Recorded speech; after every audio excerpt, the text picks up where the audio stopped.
नमस्कार, मैं मौसम कुमार।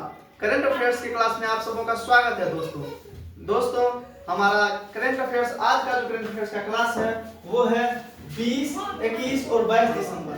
20, 21 और 22 दिसंबर को में सभी महत्वपूर्ण सवालों का संग्रह किया गया है और इस क्लास की सबसे खासियत टॉप 20 क्वेश्चन के साथ साथ ललन टॉप प्रश्न को भी शामिल किया गया है। और अपना ये क्लास जो है रेलवे ग्रुप डी के एग्जाम, एसएससी, बिहार एसएससी और बीपीएससी टीआरई एग्जाम के लिए अति महत्वपूर्ण है। तो आइए दोस्तों, हम लोग चलते हैं बिना समय गवाए सीधे पहले प्रश्न की ओर। और अपने क्लास की सबसे बड़ी खासियत है इसमें एक भी मिनट स्टूडेंट का वेस्ट नहीं किया जाता है, जाया नहीं किया जाता है। तो चलिए हम लोग चलते हैं सीधे पहले प्रश्न की ओर। हमारा पहला प्रश्न है WADA वाडा वर्ल्ड एंटी डोपिंग एजेंसी की 2024 टेस्टिंग फिगर्स रिपोर्ट के अनुसार सबसे ज्यादा एंटी डोपिंग नियमों का उल्लंघन किसने किया है? तो ये किया है सबसे अधिक भारत देश ने जो है इस नियम का उल्लंघन किया है। क्योंकि कहा जाता है कि जितने भी तरह की वर्जित दवाई होती है उनका प्रयोग नहीं करना चाहिए या बहुत कम दर पे करना चाहिए। लेकिन भारत एक ऐसा देश है जो पूरे विश्व में सबसे अधिक ऐसे दवाई का प्रयोग करता है जो कि एक तरह से बैन है, जो नियम के विरुद्ध है। अगला प्रश्न दोस्तों, ललन टॉप प्रश्न। सुशीला कार्की ने किस देश की पहली महिला प्रधानमंत्री के रूप में शपथ ली है? तो सुशीला कार्की ने शपथ ली है नेपाल की प्रधानमंत्री के रूप में। देखिए दोस्तों, ललन टॉप प्रश्न में जो शामिल किया गया है जो वे इतना महत्वपूर्ण है कि जो पहले पढ़ाया जा चुका है और उसके रिवीजन के लिए ललन टॉप प्रश्न डाला गया है। अगला प्रश्न, हाल ही में दुनिया के मखाना उत्पादक देशों में भारत को कौन सा स्थान मिला है? तो भारत को स्थान मिला है पहला स्थान। मखाना उत्पादन में भारत को जो मिला है पहला स्थान मिला है। और भारत के अंदर मखाना उत्पादन में भारत को पहला स्थान मिला है। भारत को मिला है पहला स्थान, जो पूरे विश्व के 80% मखाना का उत्पादन करता है, और भारत के अंदर बिहार राज्य में सर्वाधिक मखाना का उत्पादन किया जाता है। भारत के बिहार राज्य में मखाना का सर्वाधिक उत्पादन किया जाता है, यानी कि बिहार रहा है पहले स्थान पर। और बिहार पूरे भारत के 85% मखाना का उत्पादन करता है। ठीक है दोस्तों, चलिए हम लोग फिर चलते हैं अपने ललन टॉप प्रश्न पे। तो ललन टॉप प्रश्न, राष्ट्रीय हिंदी दिवस कब मनाया जाता है? तो राष्ट्रीय हिंदी दिवस मनाया जाता है 14 सितंबर को। राष्ट्रीय हिंदी दिवस 14 सितंबर। अगला प्रश्न, हाल ही में प्रधानमंत्री मोदी को किस देश का 29वां सर्वोच्च नागरिक सम्मान मिला है? सर्वोच्च नागरिक पुरस्कार मिला है। तो ये पुरस्कार मिला है ओमान देश का नागरिक सम्मान मिला है। अगला प्रश्न, ललन टॉप प्रश्न, हाल ही में बैराबी सेरंग रेल लिंक से किसे पहला रेलवे संपर्क मिला है? तो ये मिला है आइजोल जो है, आइजोल राजधानी है। किसकी राजधानी है आइजोल दोस्तों? कमेंट में बताएं। आइजोल जो राजधानी है, मिजोरम की राजधानी है आइजोल। चलिए फिर हमारा अगला प्रश्न, हाल ही में पीएम मोदी ने किस देश की अदवा विजय स्मारक पर श्रद्धांजलि अर्पित की है? तो ये अर्पित की है इथियोपिया। दोस्तों, ये जो युद्ध हुआ था ये बहुत ही महत्वपूर्ण युद्ध था। एक तरह से ये युद्ध हुआ था इथियोपिया और इटली के बीच हुआ था। इस युद्ध में ना इथियोपिया की विजय हुई थी। इथियोपिया विजेता रहा था इस युद्ध में। इथियोपिया विजेता रहा था। ये दोनों युद्ध हुआ था। इसमें विजय हुई थी इथियोपिया की। तो इसी में कहा जाता है कि पीएम मोदी किस देश की अदवा विजय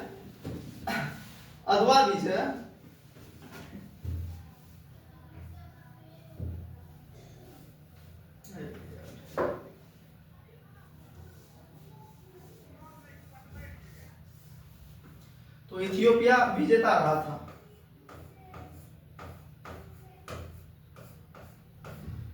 इथियोपिया विजेता रहा था। तो प्रधानमंत्री नरेंद्र मोदी अदवा विजय स्मारक पर श्रद्धांजलि अर्पित किए हैं। अगला प्रश्न, हाल ही में अंतरराष्ट्रीय प्रवासी दिवस 2025 कब मनाया गया है? तो अंतरराष्ट्रीय प्रवासी दिवस 2025 मनाया गया है 18 दिसंबर को। और आप लोग बताएं दोस्तों, प्रवासी भारतीय दिवस कब मनाया जाता है? प्रवासी भारतीय दिवस, प्रवासी भारतीय दिवस, प्रवासी भारतीय दिवस कब मनाया जाता है? प्रवासी भारतीय दिवस कब मनाया जाता है? तो प्रवासी भारतीय दिवस मनाया जाता है 9 जनवरी को। 9 जनवरी को मनाया जाता है प्रवासी भारतीय दिवस। और प्रवासी भारतीय दिवस जो मनाया जाता है वो गांधी जी के भारत आगमन पे, गांधी जी के भारत आगमन पे, गांधी जी जो दक्षिण अफ्रीका में दादा अब्दुल्ला का केस लड़ने गए थे, वहां से फिर जब वो भारत वापस लौटे तो उन्हीं के याद में प्रवासी भारतीय दिवस मनाया जाता है 9 जनवरी को। ठीक है दोस्तों, हमारा अगला प्रश्न, ललन टॉप प्रश्न, अंतरराष्ट्रीय लोकतंत्र दिवस 2025 कब मनाया गया है? तो अंतरराष्ट्रीय लोकतंत्र दिवस 2025 मनाया गया है 15 सितंबर को। 15 सितंबर को अंतरराष्ट्रीय लोकतंत्र दिवस 2025 मनाया गया है। हमारा छठा प्रश्न है, छठा प्रश्न, हाल ही में इंडियन मिलिट्री एकेडमी के 93वें साल के इतिहास में पास आउट होने वाली पहली महिला अधिकारी कौन है? तो ये है साई जाधव, साई यादव है दोस्तों।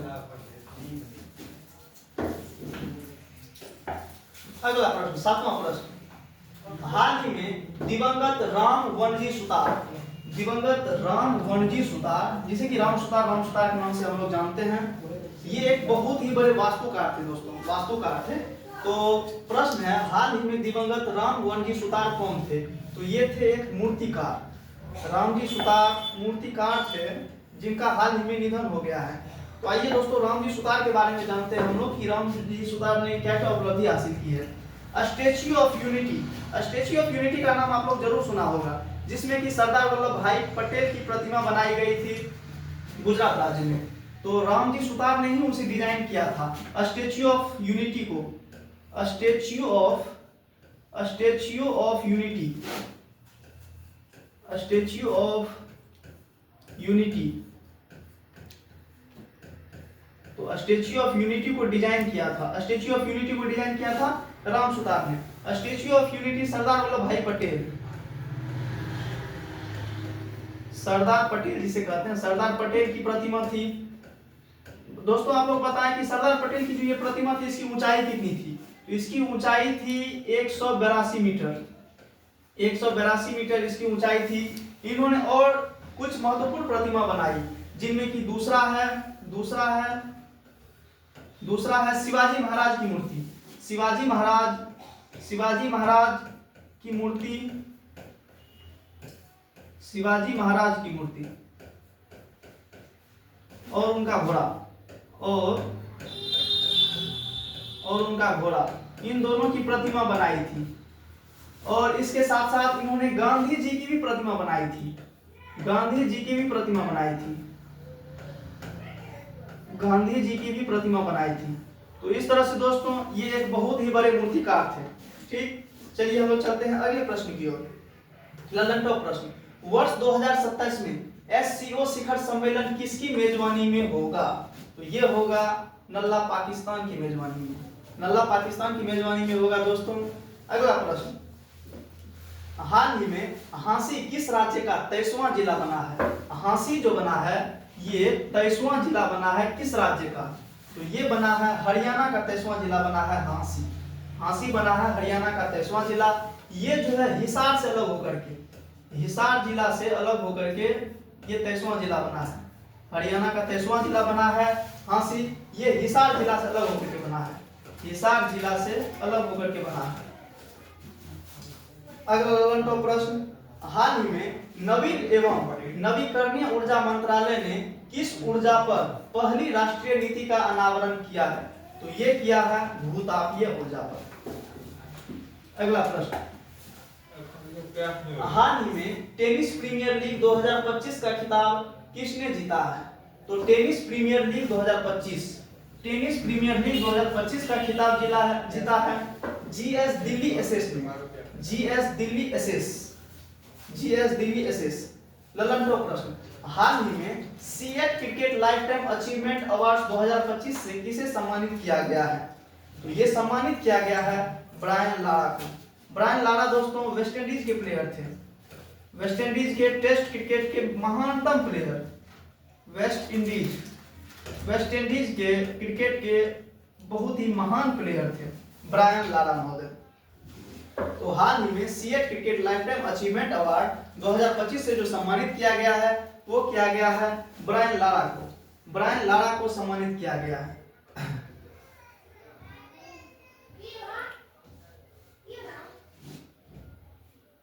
वेस्ट इंडीज,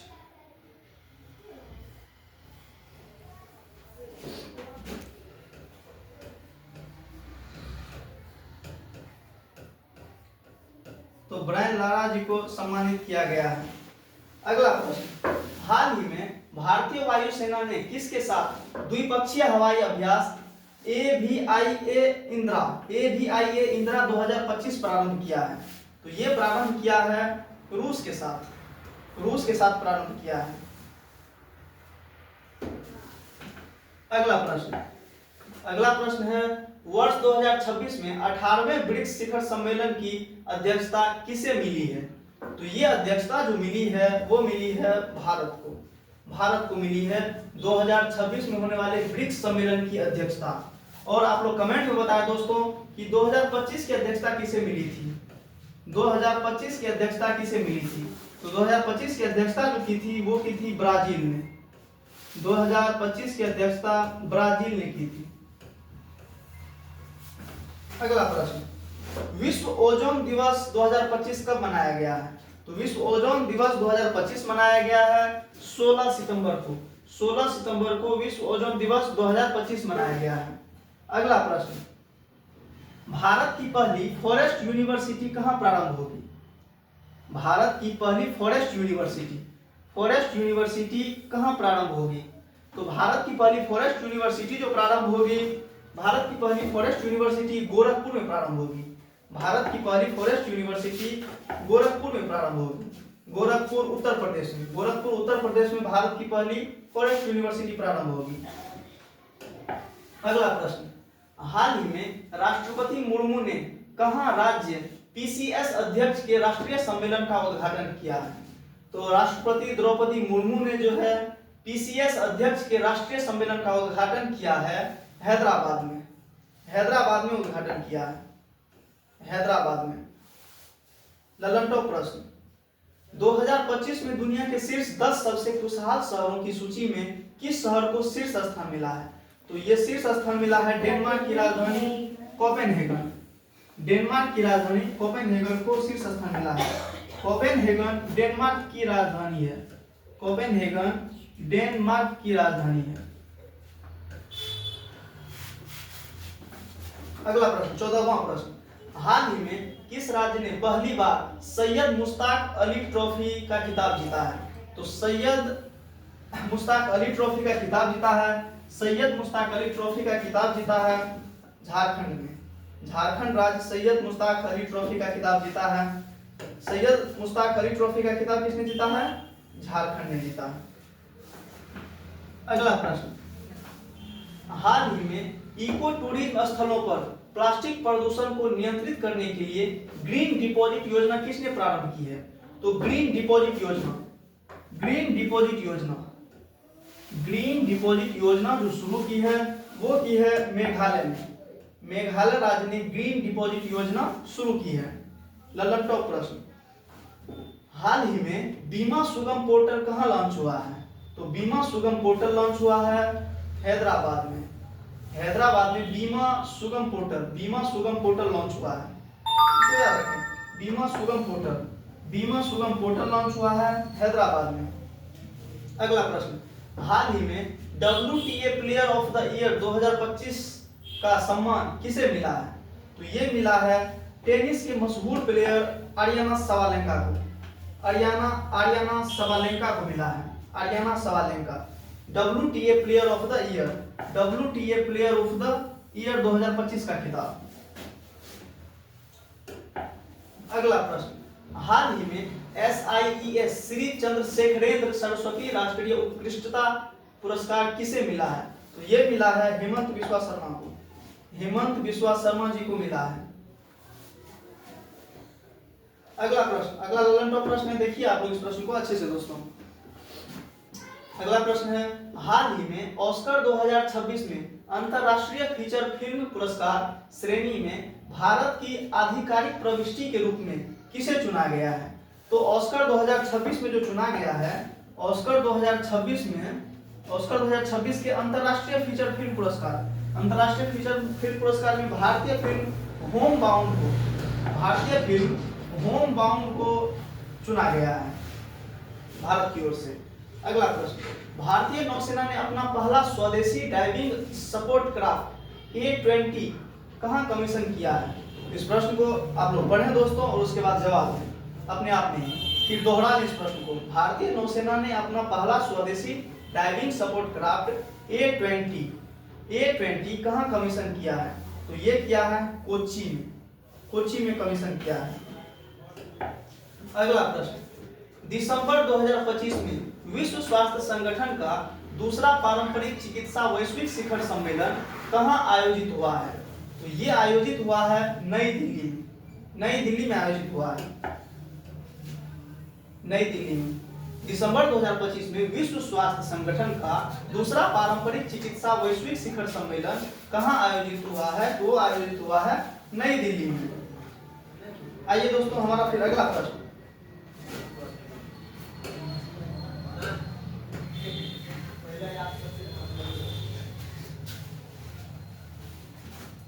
अगला प्रश्न, किस राज्य ने अपनी जनता की प्रति व्यक्ति आय को दोगुना करने के लक्ष्य के साथ सात निश्चय योजना